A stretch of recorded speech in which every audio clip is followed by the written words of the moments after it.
happening on the shop floor at the airline SAA? Well, unions are urgently awaiting word from government about its 2 billion rand pledge to SAA. The airline needs the money to stay in the air. Last year, SAA was placed under business rescue late last year.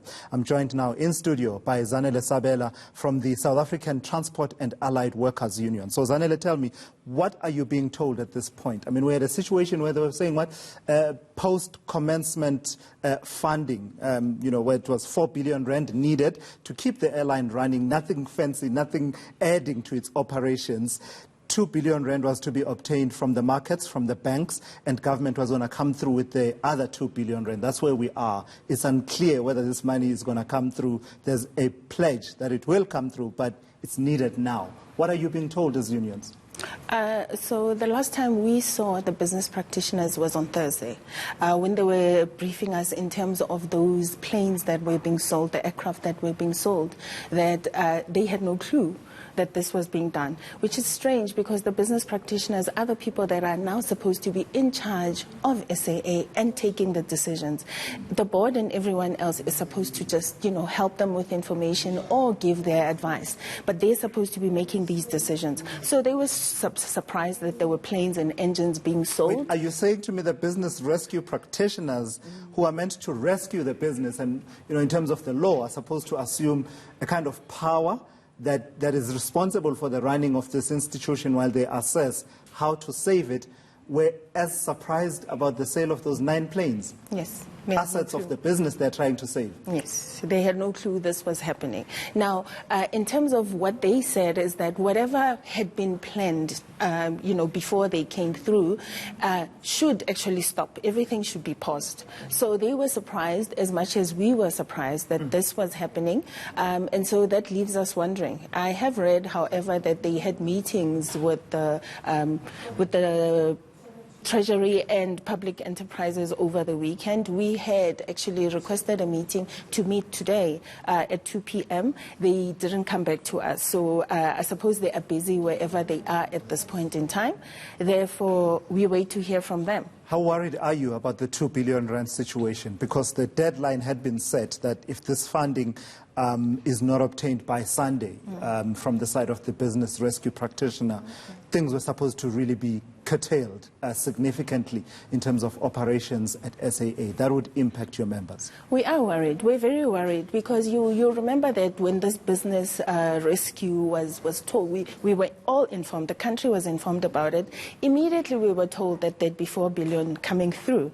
And what's really ironic is the fact that we often complain about business not coming to the table. And in this case, the lenders have actually come to the table and they've given their 2 billion. So where is government in terms of this? What exactly is happening? And then we were waiting. Last Thursday, we were waiting to hear what would happen this weekend in terms of them pronouncing that the 2 billion is being given, and now we're still told that they're waiting. So it is quite worrying, although the business practitioners have said that, things will not be frozen at this point in time. But it is worrying. Imagine if you were working at SAA. I mean, that whole thing about so much happening and the uncertainty of it all, it's really unsettling. And for instance, do you even know if your members will be paid at the end of this month? You see, things like that. This is really, really worrying. And the fact that, Minister Titombo, when he was sort of making jokes last week on Thursday, before he jetted off to Davos, is really upsetting. Him talking about crossing fingers. We must be crossing fingers. I should be the one who's crossing fingers. He must give the money because it was promised that far ago. But Zanele, that you'll always face that question, right? That says, you guys, seeing the dire state of the airline, you still went on strike last year, and you affected the bottom line, and you will always have that question that says, you see, you may have contributed to this. Okay, as part of the trade union movement, I do not like to do this, but Satawu didn't go on strike last year. We were the ones that didn't go on strike. Our counterparts are the ones that went on strike. We're not sure exactly what informed them, but where we have a majority at SAA Technical, we were very honest with our members that, doing this would put us in a lot of trouble. Unfortunately, we are now all affected. Yeah. So where to from here now? What happens? You were trying to get an appointment for this afternoon, with the business rescue practitioners. What happens now going forward? Okay, so when I left my coordinator, he was actually trying to correspond with the other side, the business practitioners, to find out when can we have this meeting and what kind of briefing is there. Can SAA be saved? I know you're not the business rescue practitioner, but realistically, is there a chance? I was very hopeful when the business practitioners themselves said in December that it can be turned around. They're still saying that today. And the thing is, SAA must be saved, Tulasiso, because we sitting here where so many people are unemployed, 29% we're sitting as the highest it's been in 11 years. And now to actually all of a sudden say 10,000 people, bye-bye, go sort yourself out, I don't think we can afford this as an economy, considering that those people actually support other people.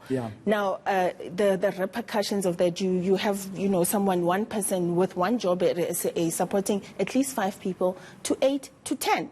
Now, what are we saying if we say those jobs must disappear overnight? All right, Zanele, thank you so much for coming through. We'll continue to touch base with you as we watch how this situation unfolds at SAA. That's Zanele Sabela of the trade union Satawu. All right.